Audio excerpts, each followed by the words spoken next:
Hello everyone, welcome back to my channel. My name is Olamide, and in today's video, I'm going to do another educational piece for you.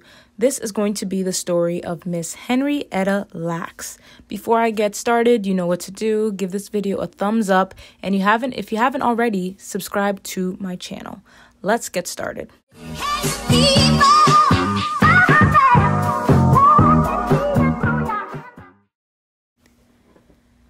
Henrietta Lacks was born on August 1st, 1920. After her mother died giving birth to her 10th child, Henrietta was sent to live on her grandfather's tobacco field called Lackstown in Clover, Virginia. Along with her grandfather, she lived with her cousin, David Day Lacks. Henrietta and David spent every moment together and later on became husband and wife. Yes, they were cousins and later married, but I guess it was a different time then. Henrietta had her first child, Lawrence, with David at the age of 14, and another child, Elsie, a few years later. During this time, the tobacco industry was booming due to the stress of the World War that increased the production of tobacco and cigarettes to be given to men in the military. But David and Henrietta had a hard time making ends meet because this boom only supported larger tobacco companies and left the smaller ones behind.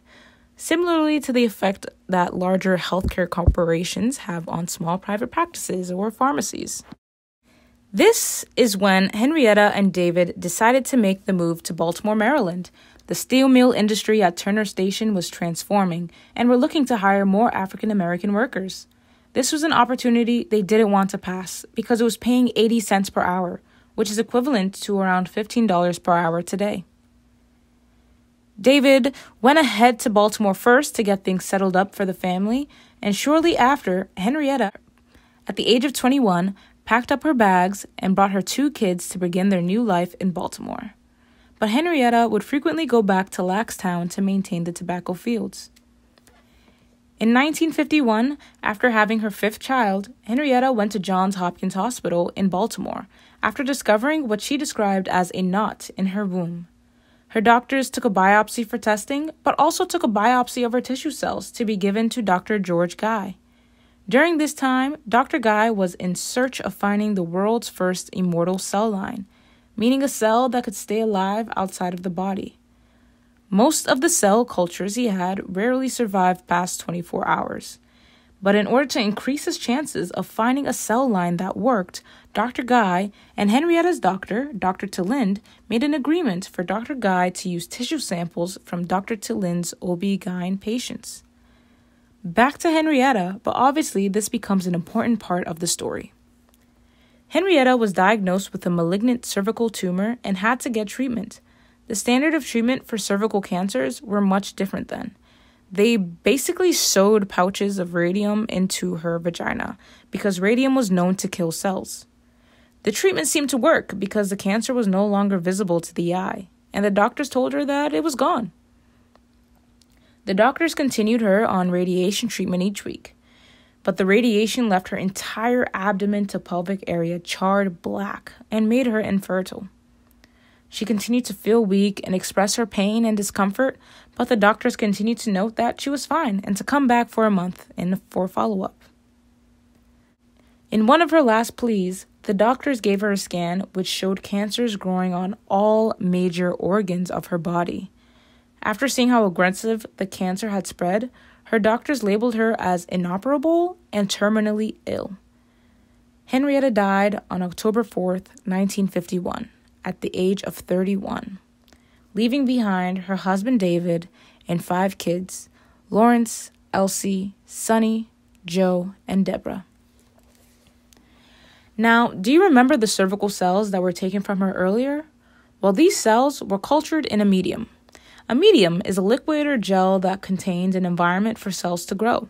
Dr. Guy's medium is composed of the blood of a cow, fetus, blood of a chicken, and the blood from the umbilical cord.